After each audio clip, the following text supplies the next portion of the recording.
Friends, ഫിയക്കുട്ടിൻ്റെ YouTube ചാനലിലോട്ട് എല്ലാവർക്കും സ്വാഗതം. ഞാൻ വന്നിരിക്കുന്നത് കർജിലുള്ള ഒരു പ്രോഗ്രാമിലോട്ടാണ്. വന്ന വാർഡും അധികം തിരക്കൊന്നും ഉണ്ടായിരുന്നില്ല, കുറച്ച് ആൾക്കാരെ ഉണ്ടായിരുന്നുള്ളൂ. അപ്പോൾ വന്ന വാർഡ് അവർ പാട്ട് പാടുന്നുണ്ടായിരുന്നു. അത് കഴിഞ്ഞ വാർഡ് ഫ്രീ ആയിട്ട് അവർ ജ്യൂസ് കൊടുക്കുന്നുണ്ടായിരുന്നു. അതിപ്പോൾ പുതിയതായി ഇറങ്ങിയിട്ടുള്ള ജ്യൂസായിരുന്നു. കുടിച്ചു നോക്കിയപ്പോൾ സിട്രസിൻ്റെ അതേപോലത്തെ ടേസ്റ്റുള്ള ഒരു ജ്യൂസായിരുന്നു. പിന്നെ ഞാൻ ഒരു അടിപൊളി ഡാൻസ് കണ്ടിട്ടുണ്ടായിരുന്നു. അതിൽ ചെറിയ കുട്ടികളും പങ്കെടുത്തിട്ടുണ്ടായിരുന്നു. നല്ല അടിപൊളി ഡാൻസ് അവർ കളിച്ചിട്ടുണ്ടായിരുന്നു. പിന്നെ ഒരു ചെറിയ ബ്രേക്ക് തന്നു. അത് കാരണം ഞാൻ പിന്നെ അങ്ങോട്ട് പോകണമെന്ന് വിചാരിച്ച് അങ്ങനെ അവിടെ പോയിട്ട് നമ്മുടെ വീട്ടിലടുത്തുള്ള റഫായ ഹോട്ടൽ ഉണ്ടായിരുന്നു. അതിൽ നിന്ന് ഞാൻ കുറച്ച് ഐറ്റംസ് വാങ്ങിച്ച് തിന്നു. സൂപ്പറായിരുന്നു കേട്ടോ. പിന്നെ അവിടെ അവർ ബിരിയാണിയും അവിടെ കൊടുക്കുന്നുണ്ടായിരുന്നു, അതും സൂപ്പറായിരുന്നു. അതുകൊണ്ട് ഞാൻ ഇതൊന്ന് കഴിച്ചു നോക്കി. മയക്കമരുന്ന് ഉപയോഗിക്കരുത് എന്ന് പറഞ്ഞിട്ടുള്ള ഒരു പ്ലഡ്ജ് ആയിരുന്നു. എല്ലാവരും എണീച്ച് നിന്നിട്ട് പ്ലഡ്ജ് ചെയ്തിട്ടുണ്ടായിരുന്നു. പിന്നെ ചെറിയൊരു നാടകവും അവർ വെച്ചിട്ടുണ്ടായിരുന്നു. മയക്കമരുന്ന് യൂസ് ചെയ്യരുത് പറഞ്ഞിട്ടുള്ള ചെറിയ നാടകവും ഉണ്ടായിരുന്നു. പിന്നെ ഇത് കണ്ടില്ല, പിന്നെ കുട്ടികളുടെ ഫുട്ബോൾ ക്യാമ്പിൻ്റെ ഇനോഗ്രേഷനായിരുന്നു പിന്നെ ഉണ്ടായിരുന്നത്. അപ്പോൾ കുറേ കുട്ടികൾ കൊടി പിടിച്ചിട്ട് വന്നിട്ടുണ്ടായിരുന്നു, ഒരുപാട് കുട്ടികൾ ഉണ്ടായിരുന്നു. അത് കഴിഞ്ഞപാട് ഞാൻ വീണ്ടും ഒരു സ്പ്രൈറ്റ് വാങ്ങിച്ച് കുടിച്ചു. എനിക്ക് ഭയങ്കര ഇഷ്ടപ്പെട്ടു. ഇത് പുതിയതായിട്ട് ഇറങ്ങിയാലും എനിക്ക് ഭയങ്കര ഇഷ്ടപ്പെട്ടു ആ ജ്യൂസ്. മയക്കമരുന്ന് ഉപയോഗിക്കരുത് പറഞ്ഞിട്ടുള്ള നാടകം പിന്നെ ഉണ്ടായിരുന്നു. അത് അടിപൊളിയായിട്ട് ചേട്ടന്മാരും ചേച്ചിമാരും അടിപൊളിയായിട്ട് ചെയ്തിട്ടുണ്ടായിരുന്നു. കുറേ കുട്ടികളും എല്ലാവരും അടിപൊളിയായിട്ട് കാണിച്ചിട്ടുണ്ടായിരുന്നു. അടിപൊളിയായിട്ട് എല്ലാവർക്കും ഇഷ്ടപ്പെട്ടു.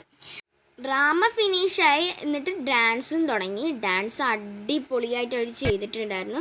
പിന്നെ അത് എനിക്ക് ഞാൻ പിന്നെ കുറച്ച് നേരം അവിടെ വെറുതെ നിന്നു. പിന്നെ ഞാൻ നിന്ന് ഡാൻസ് കളിച്ചു.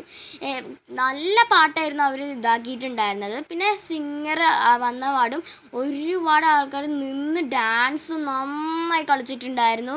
എനിക്ക് കാണാത്ത സിംഗർ അക്ബർ പാട്ട് പാടാനായിട്ട് വന്ന പാടും ഹോള് മൊത്തം തിരക്കായിരുന്നു. എനിക്ക് തിരക്കുള്ള കാരണം എനിക്കൊന്നും കാണുന്നുണ്ടായിരുന്നില്ല. അത് കാരണമാണ് ഞാൻ എണീച്ച് നിന്ന് കാണുന്നുണ്ടായിരുന്നത്. അടിപൊളി അവർ ഡാൻസും പാട്ടും ഒക്കെ പാടിയിട്ടുണ്ടായിരുന്നു. ഡിസ്കോ ലൈറ്റൊക്കെ വന്ന അവിടെ എൻ്റെ ഇത് പോയി. പിന്നെ എനിക്കിഷ്ടമുള്ള പോലത്തെ സ്റ്റെപ്പൊക്കെ ഇട്ടിട്ട് സിംഗർ അക്ബർ പാടുന്ന സമയത്ത് ഞാൻ നന്നായി കളിച്ചിട്ടുണ്ടായിരുന്നു.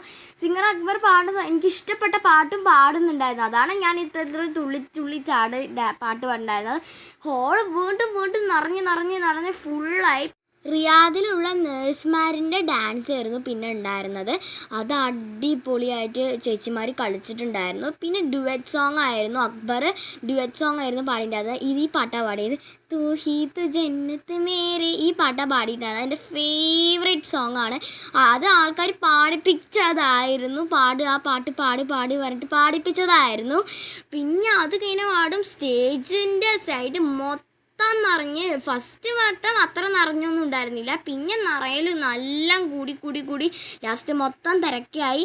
പിന്നെ ലൈറ്റൊക്കെ നന്നായി വരുന്നുണ്ടായിരുന്നു. ആ സമയത്ത് ഞാൻ എന്ത് ചെയ്തു, ഫുഡ് കഴിക്കാനൊക്കെ ഒന്ന് പോയി.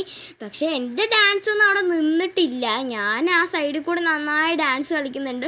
പിന്നെ അക്ബർ വേറൊരു സോങ്ങും പാടി, അതും എനിക്ക് ഇഷ്ടപ്പെട്ടു. ലൈറ്റ് ഓഫ് ചെയ്ത് കാരണം എല്ലാവരും മൊബൈൽ ടോർച്ച് ഓണാക്കിയിട്ട് അവരിങ്ങനെ ഷെയ്ക്ക് ചെയ്തിട്ടുണ്ടായിരുന്നു. അപ്പം ഞാനൊന്ന് സമയം നോക്കിയപ്പോഴായിരുന്നു 1 മണിയായിട്ടുള്ളത്. പക്ഷെ പ്രോഗ്രാം നടന്നുകൊണ്ടേ ഇരിക്കുന്നുണ്ട്. പക്ഷെ ഇത്ര മതി എന്ന് ഞാൻ വിചാരിച്ചു. അപ്പം അത്രേ ഉള്ളൂ. ടാറ്റ.